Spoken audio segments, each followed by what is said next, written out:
Welcome to Dark Horse Matters, the show about passionate people, people who have drive, people who have a goal that they want to achieve, people who have energy and they just have a purpose so strong that they're just going to do whatever it takes to make it happen.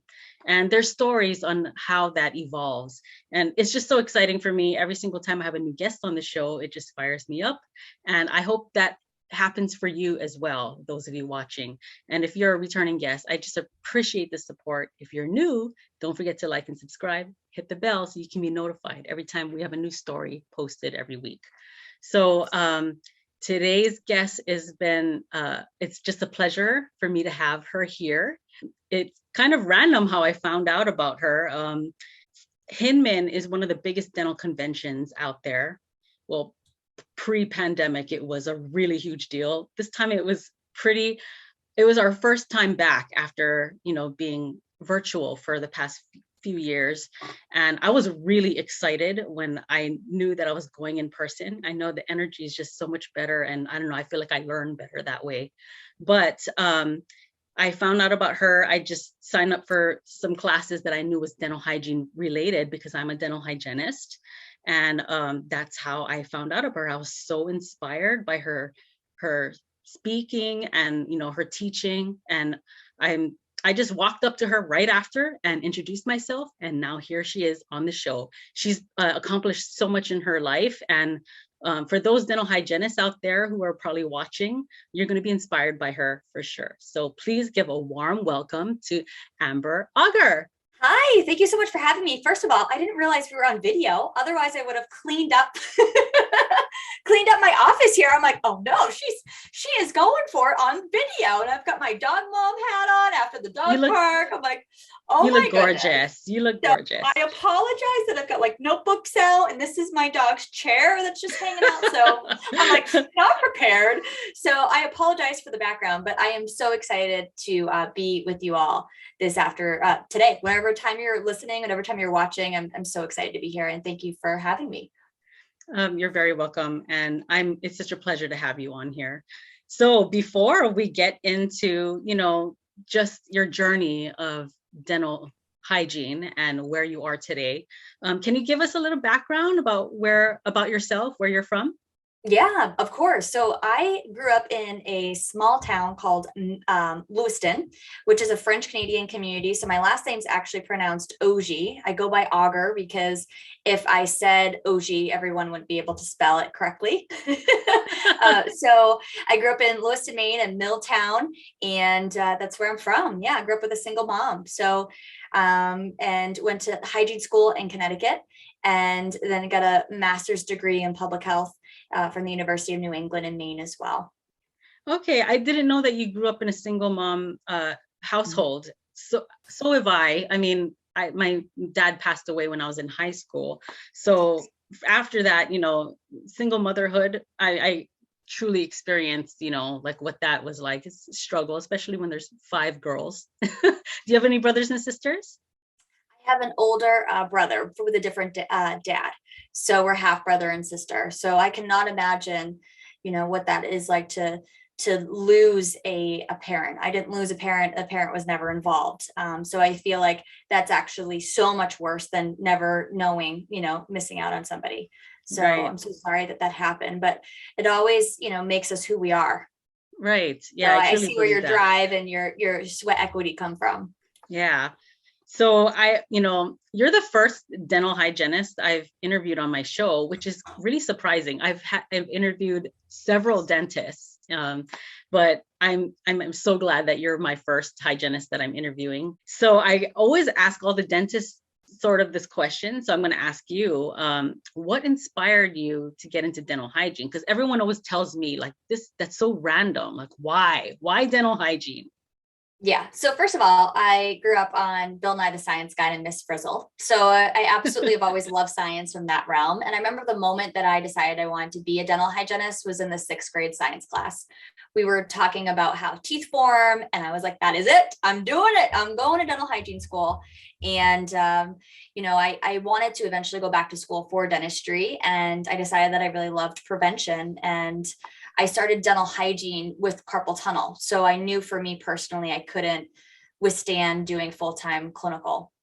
A lot of times when I meet people who are in dental hygiene, they have someone in the family that's from dentistry. So that's just funny that you're introduced to it that way, just from being a kid and just fascinated about teeth. Mm-hmm. I think about myself, and the first time I, my fascination with teeth began, I was probably 5, and my cousin was 4, and she was brushing her teeth, and I was like, why are your teeth so white? And she's like, I brushed them, that's why. And she was like showing me how to brush. And ever since then, I was obsessed with my teeth. And it's probably why I'm a dental hygienist today. I always tell her that she inspired me. Yeah. Where you went to dental hygiene school, where you mentioned the University of New Haven in Connecticut. New Haven, Connecticut. What was your experience like in dental hygiene school? Was it terrible? Terrible. And it wasn't because of my school. My school was absolutely a phenomenal school. I struggled with a learning disability. So that wasn't diagnosed until my junior year of hygiene school. So I was always the student who, first of all, was working. I had to work because we had no money. I'd been on my own financially since I was 13. So my mom couldn't help me with school at all.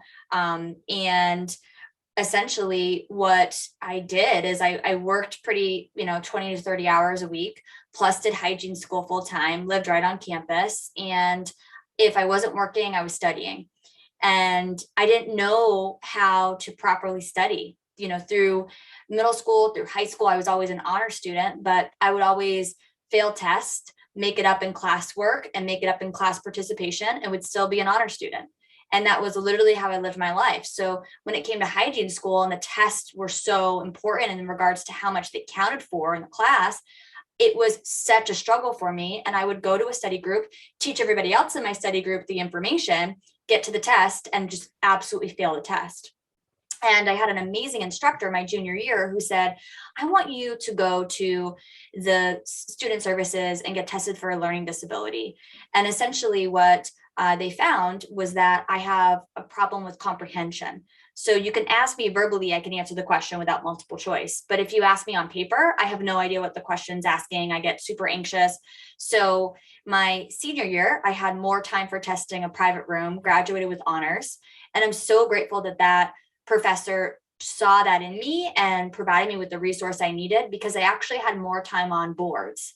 And had I not had that extra time, I know I wouldn't have passed, because I was a ball of anxiety. And what do? We compare ourselves to others, and we're always asking, how'd you do on the test? And I was always so embarrassed to even answer the question. And I felt so inadequate in the first 3 years of hygiene school. It was stressful. I felt like I wasn't going to make it. There was a lot of fear. And honestly, it's not like a fun environment whatsoever. At least it wasn't for me.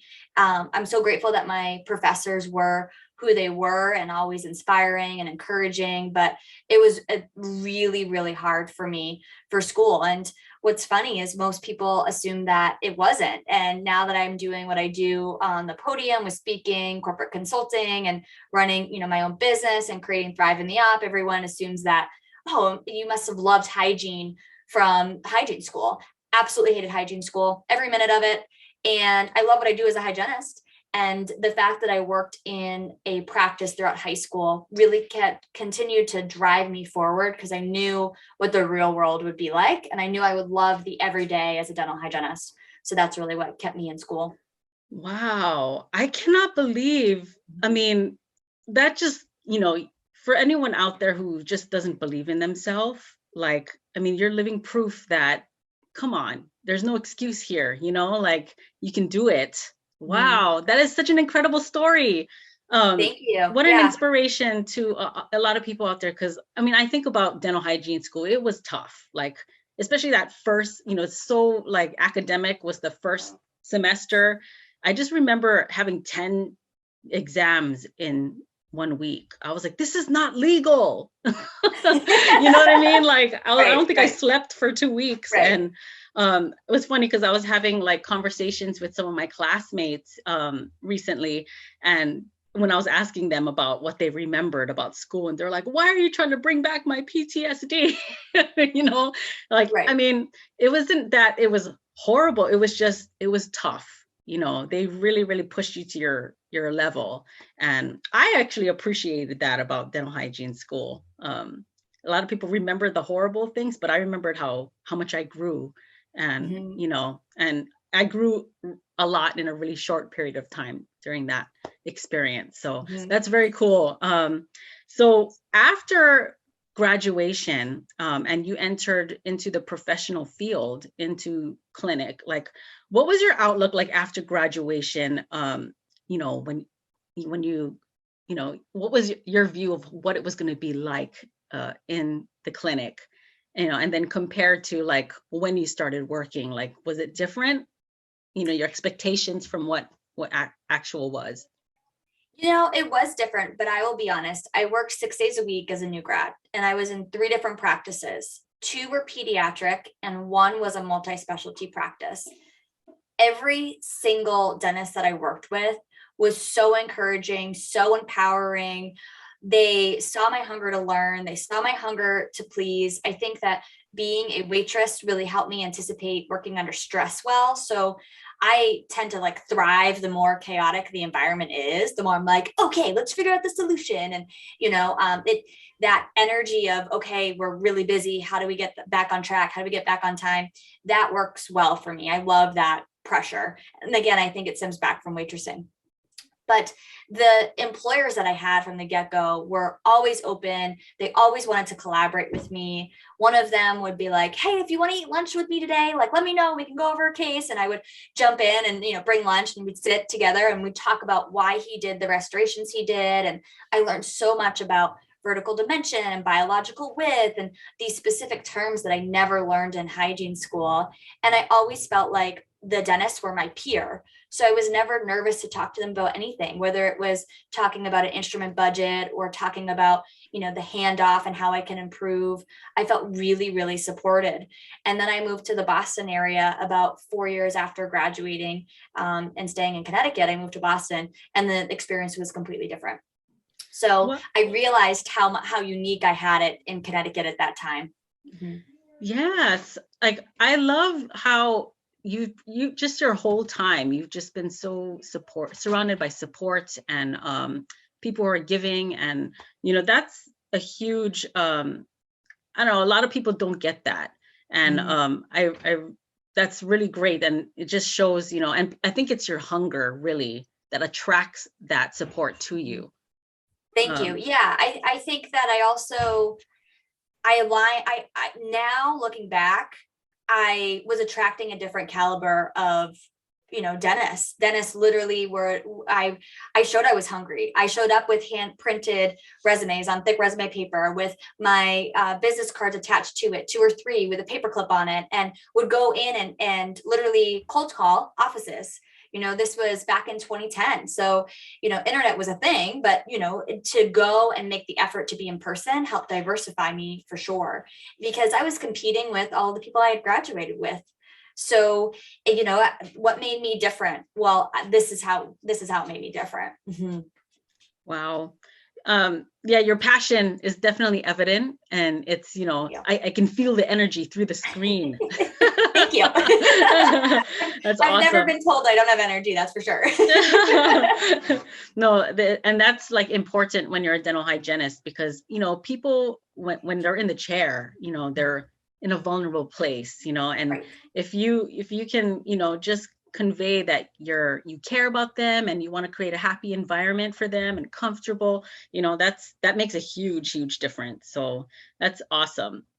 So I was just thinking about like in the clinic, while you're practicing, like what were some of the things you struggled with or noticed that other hygienists, you know, that you worked with struggled with, communication or in business or patient care? Like what are the common things in just an dental office setting that you have experienced? For me, it's more of what I look at why most hygienists come to me for help, and it's time management and how to talk to the patient, how to convert that patient who's maybe been a long-term prophy patient to a scaling and root planing without throwing the previous provider under the bus. So that's what I see a lot of. For me, clinically, when I first started, the biggest thing was time management. And the other thing was figuring out how to navigate your ethics as a hygienist. We learn how to read radiographs, but we can't diagnose. So how do we ride that line of not diagnosing, leading the patient down the right track, and also giving the doctor the autonomy? Like, how do we set them up? So whenever I join a practice, I like to ask the doctor to sit down with me and review some of their clinical cases.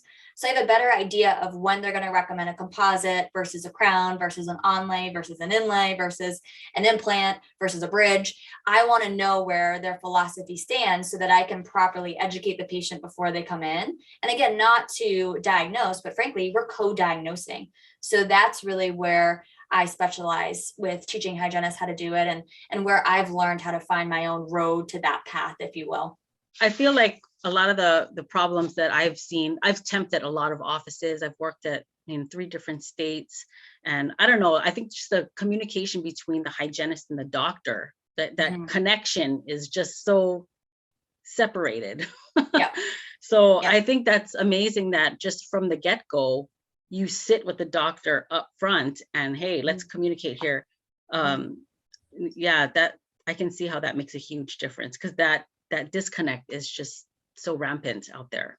It is so rampant. And the thing is our professions were designed to really progress forward together. And if we don't tap into that, we're only going to be disservicing our patients and ourselves, frankly. So I love starting with that. We set the foundation. I normalize it right off the bat. And I ask, the doctors are going to come into my room first because they know, number one, I'm going to be ready no matter what time, whenever they come in. After that first 20 minutes, they know they can count on me to be good to go for an exam. They can come in off any point. And I'm making sure I'm setting a piece of wet gauze aside for the doctor to do the oral cancer screening, a dry gauze in case they need to dry off any areas to see better. They have the mirror that's wiped and ready to go, the Explorer and the probe right outside of that kit. So they know, okay, I'm ready to go. The light is on, I'm pulling them in, I'm introducing them. So these things make a huge difference for the doctor as well. They feel respected. I've pulled out gloves and set them down on a tray for them. I usually do like a little bracket cover tray on the counter where they can just come in, grab, they're good to go. The perio chart's up, the images are right next to it. And they know they can rely on me to be their second set of eyes. And that's really why I also love practicing as a hygienist still. I mean, I would be full-time if I could be, but because of my carpal tunnel, I can't. That's why I diversified. And now I've created a career that I absolutely love, because when I'm speaking on the podium, it drives more from the clinical and vice versa. So I never feel like I'm exhausted at the end of the week, because I'm following my passion. And for me, it's never been about the money. It's always been follow the passion to educate the patient for prevention. And now follow the passion to teach the dental clinicians the latest science and how to apply it chairside in a way that doesn't isn't unrealistic. Because we can go to a CE course and learn so much scientific information and feel great. But if we don't know how to apply that in our everyday workflow, we're never going to get better as a profession. And how we apply that in also includes how synergistic we are with our dentists. And the other thing is, dentists go to school to learn how to do amazing dental work. They don't go to school to learn how to have conflict management. Most dentists are introverts. So to be a part of a team that has all of these crazy personalities, and most hygienists are extroverts who are high energy like myself, and that can be very overwhelming. So a lot of what I teach is being emotionally aware, knowing your strengths, not shaming yourself for being a super high energy, passionate person, but knowing how to integrate well into a team and to be respectful of the team. There's certain people in the morning in my office that I know aren't morning people. So I'm not going to come in with full blown morning amber if it's going to disrupt their space. So I come in and I kind of drop my tone a little bit. Good morning, how are you? And then by lunchtime, they're ready to talk. I'm ready to talk. And it's a better environment for everybody. Right. Emotional awareness. Like, I feel like I don't know, you have to practice that, because a lot of people don't know how to do that. I mean, you have to be shown. You do have to be shown. So it's, emotional awareness. And another one that's big that I don't think enough people talk about is spatial awareness. So like knowing your audience, knowing where you're standing. And I think you naturally have that. You carry yourself with such an amazing presence that when you came after, I spoke and we're like, want to be my podcast? I was like, Yeah, I do. Let's go. What is it? Because you carry yourself with such grace, such poise, and really presence in you that if you weren't spatially aware, you wouldn't, and you even did it quickly. You saw that another speaker was coming in. You saw that I had a quick turnaround. So you went in and pitched right away. Whereas some people would have kept me there for, 20 minutes asking me, and I wouldn't have had time to say yes, or I would have had to walk out with you, and it wouldn't have been such a unique conversation and instant connection. But because you were able to read the room, that it does make a huge difference. And I think, unfortunately, I think emotional awareness you can learn. I think spatial awareness is a natural gift. You either have it or you don't. And there's been times where I'm even traveling, like I recently traveled with two amazing friend of mine. And one of them was like walking with me, same speed in the airport. We were like vibing. I was like, yeah, awesome. Our other friend, we were like, where is she? Like, did she use the restroom? Like, she's not communicating. And then, she would be rolling her suitcase and not holding it to like roll into ours. And we're like, oh, and standing in front of like with a big backpack in front of a group randomly in the middle of the airport. And we're like, you got to keep moving. So these things do make a big difference though, when you're networking and trying to really create your best life, frankly, because if you can network well, if you know that spatial awareness, you have that emotional IQ, the world really is your oyster to chase your passion and to create a career you love. Yeah. I mean, it's probably one of the most important skills, not just in, it's in life. It helps you It in is. life. Yeah. Yes. I think that's so amazing that you have that, incorporated into your program. And we're going to get into that a little bit deeper.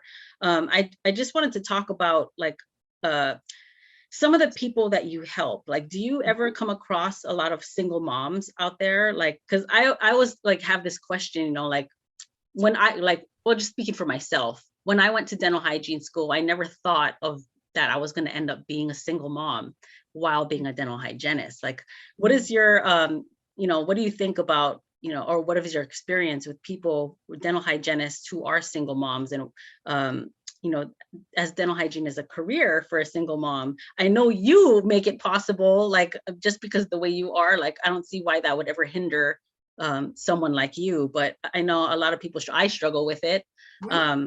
So I don't know. I just want to know your thoughts about that. Yeah.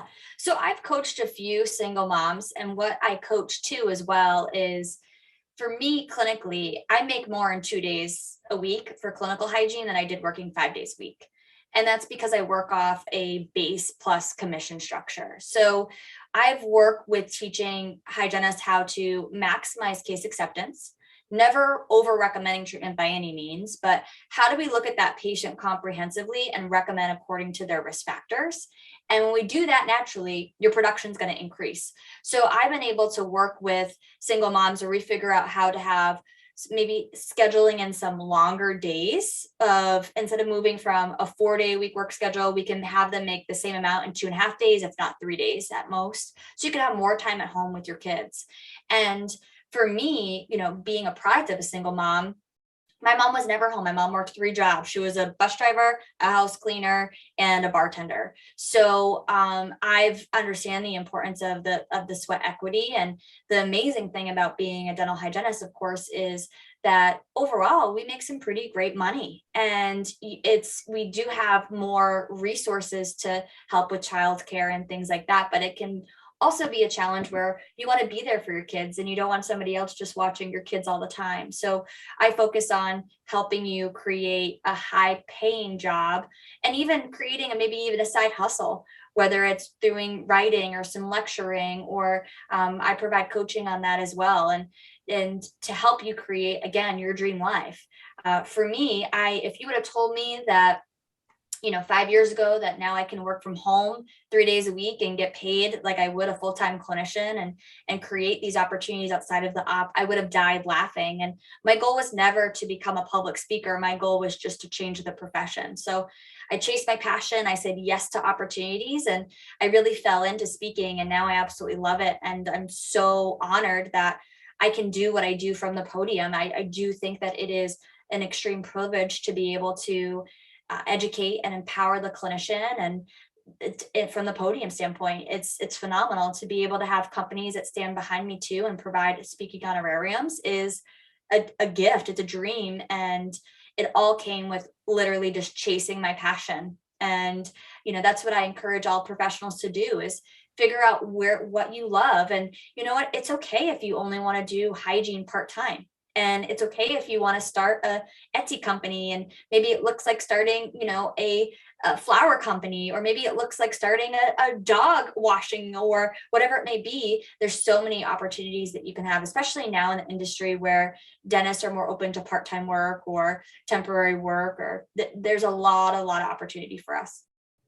This is the perfect segue into the next question I had for you, or wanted you to share with everybody, because one of the things that you talked about in your speech at Hinman really inspired me was that story you told us about the dentist who refused to sign or write you a letter of recommendation to dental school.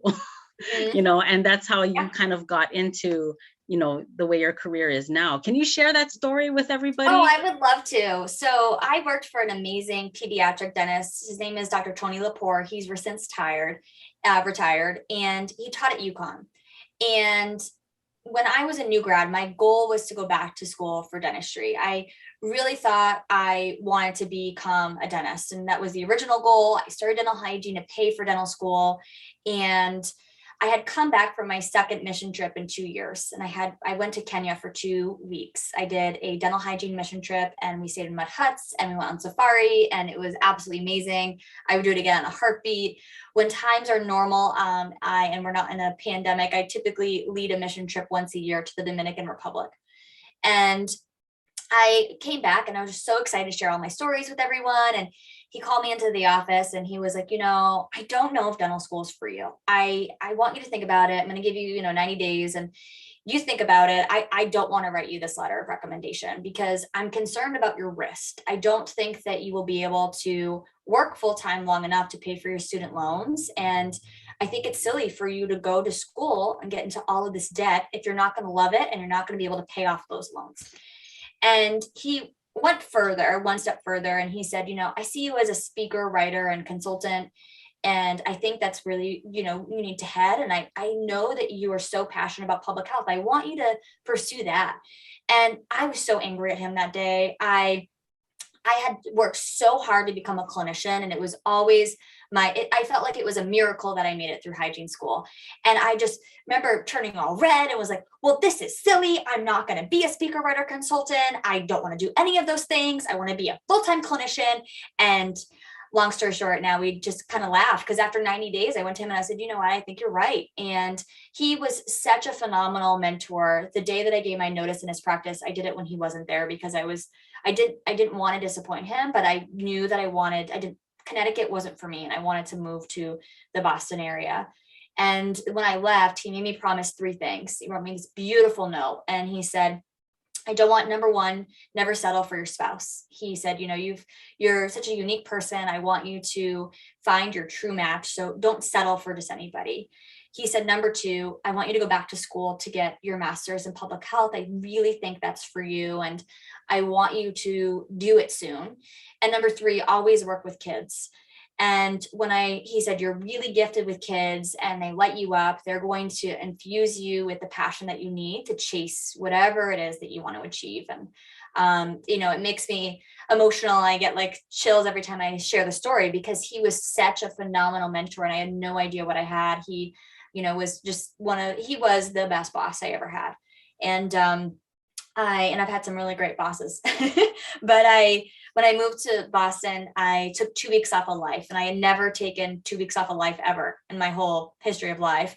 And, vacations when I was younger weren't a thing. If you were sitting on the couch, you were called lazy. So get up, get going, what are you going to do with the day?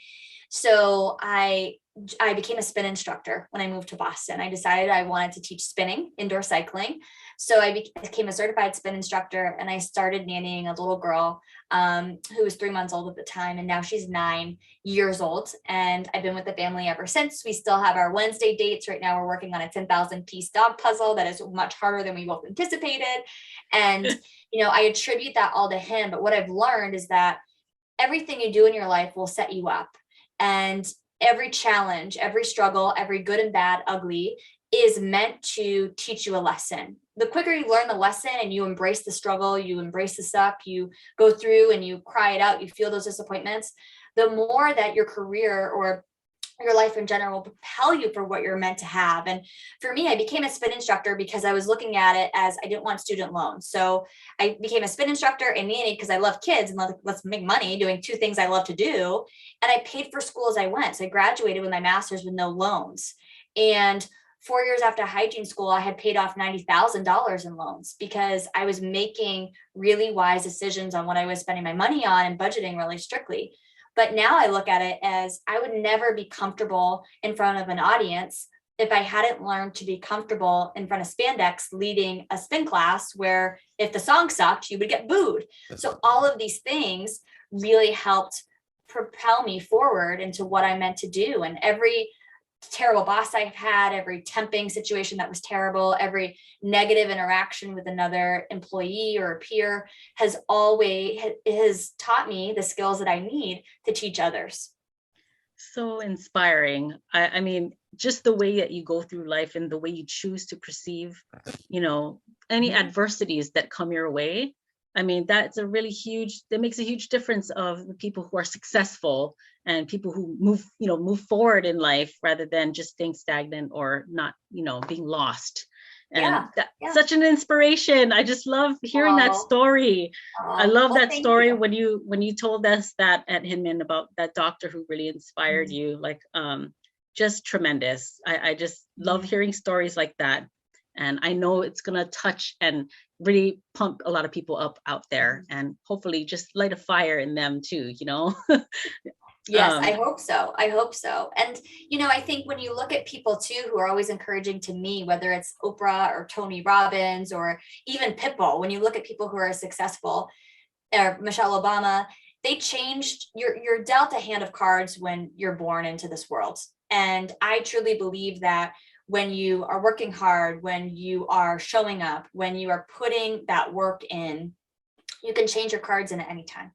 So you could recreate yourself, you can create any life that you want. It's all about your attitude and what you're willing to learn and also what you're willing to put up with. If you're in an office that you don't feel like you're respected or valued or even, happy to be there, but you choose to stay there and you choose to have the comfort of that discomfort, that toxic environment, if you normalize it, when you could literally create your dream job next door. And, I see that so much. And a lot of it is around fear. And you have to learn how to jump and take a step of faith, really, and take a leap of faith. And many times, but it always pays off when you do that. Yeah. So like during those times where you felt like, gosh, can I really do this? I'm sure you've experienced that multiple times. Like what did you do? Or did you have anybody who was just like your cheerleader or, like what did you do to propel you forward? I've always been really fortunate where even though my family wasn't super supportive, I've always had people on my journey who are there, whether it's for a season or for a lifetime. And I will say I had an amazing study buddy named Jen throughout hygiene school who really was my big cheerleader.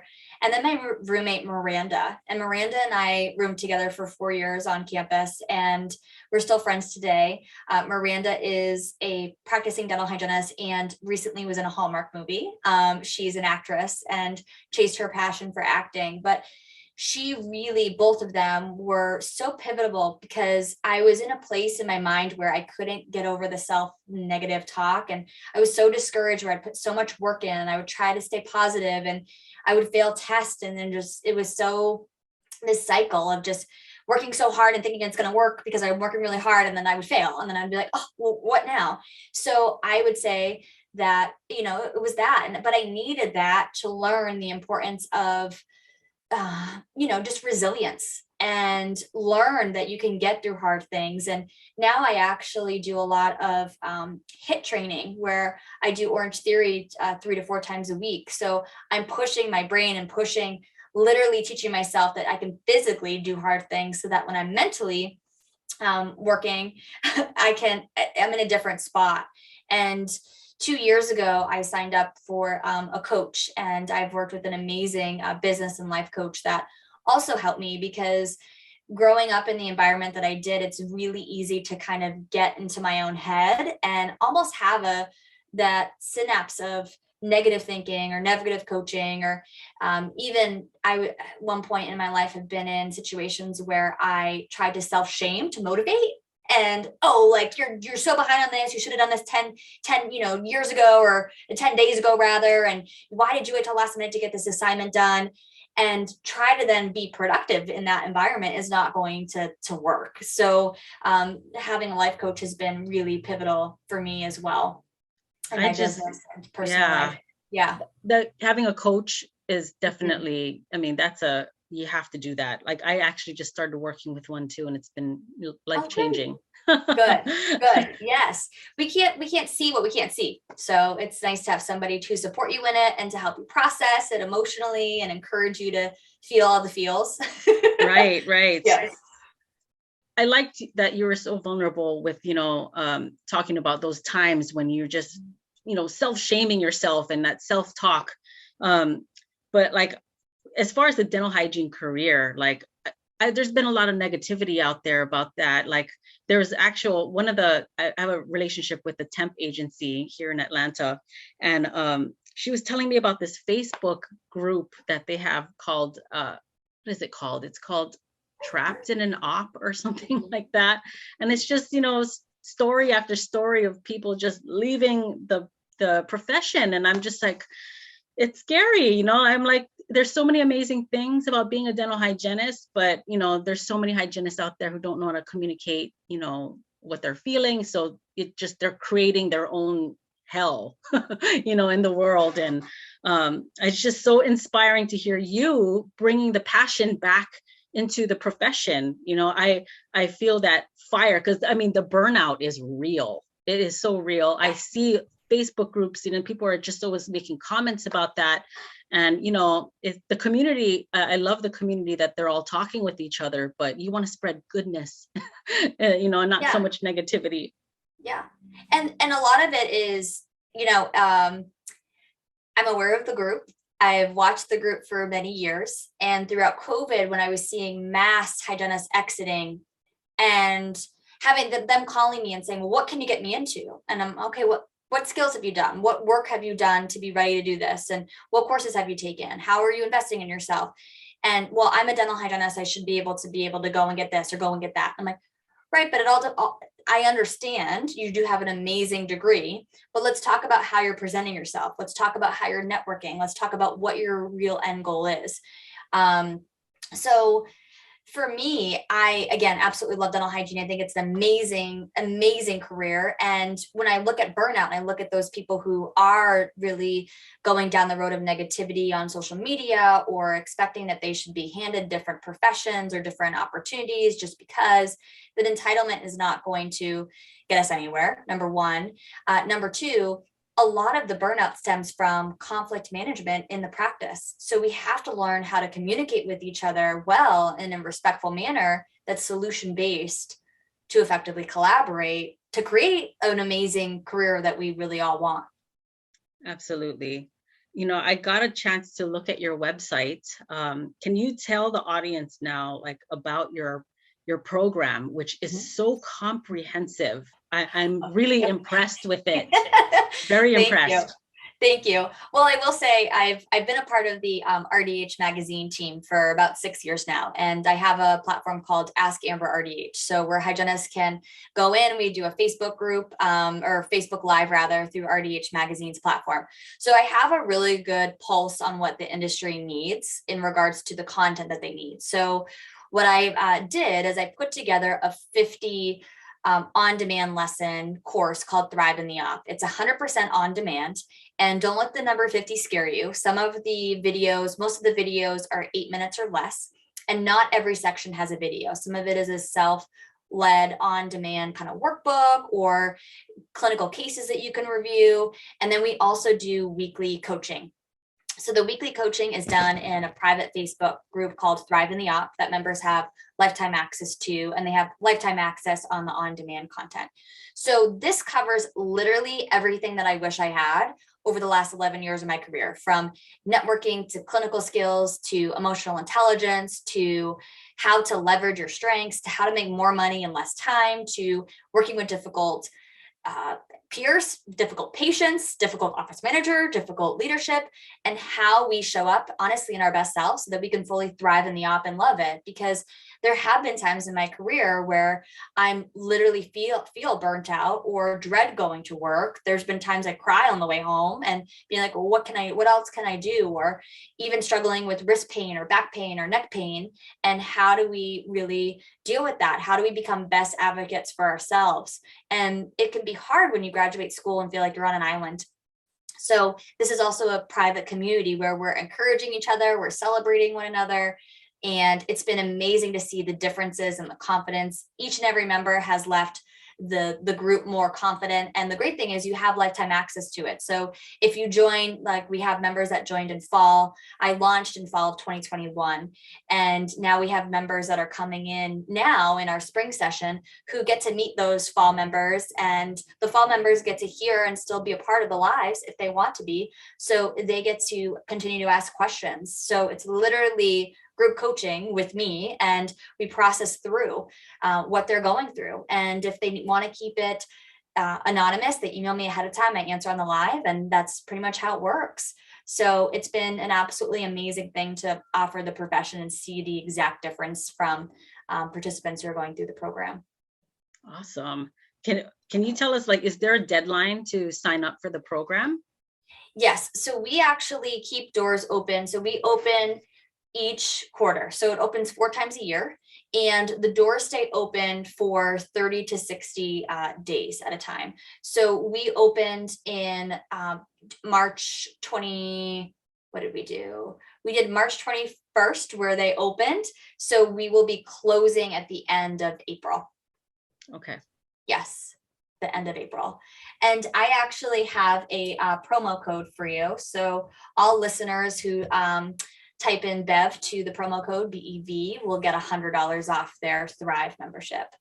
Oh my God, that is so awesome. Yeah. Yes. So thank you so much for having me today and to be able to share platforms. I'm super honored to be encouraging your listeners. And, if you decide, if you're on the fence and you're not sure if Thrive is for you, you can feel free to reach out to me. You can do a full-time payment. If you pay in full, you do save money, but you can also kind of pay as you go. And the coolest thing about it all, honestly, is I've had about 10 doctors who have paid for all of their hygienists to become a part of it. And that's where, like, sobbing, I'm just literally sobbing, writing back emails like, thank you so much. And I do offer group pricing. So it's been amazing to have dentists recognize what I'm doing. And it feels so good. I know I'm on the right track when that's happening. Well, I am definitely going to spread the words about the good news that you're spreading, because it is very beautiful. And I know that you're making a huge impact in the community and in the country. Because now, I mean, I love that we can do this, virtually, and you can impact a lot more people that way. And you are making a huge difference. Thank you so much. And as are you. I'm so grateful to have met in person, and I can't wait to continue to meet up throughout the rest of the year and years to come. And I'm glad I heard the deadline, because I will be joining your community. Oh, thank you. I'm excited. Yes, I'm excited too. And thank you so much. I really appreciate you coming on the show and just inspiring a lot of people out there. And I look forward to building a stronger relationship and impacting, helping, or just being in your associations and space, impacting more people. So appreciate you, Amber. Yeah, of course. Thank you so much. Thank you, everybody, for joining us on Dark Horse Matters, the show about people, passionate people. If you like this episode, please share with your friends. It's going to make a huge difference in the world, just spreading good news to people. So until next time, you guys, be passionate.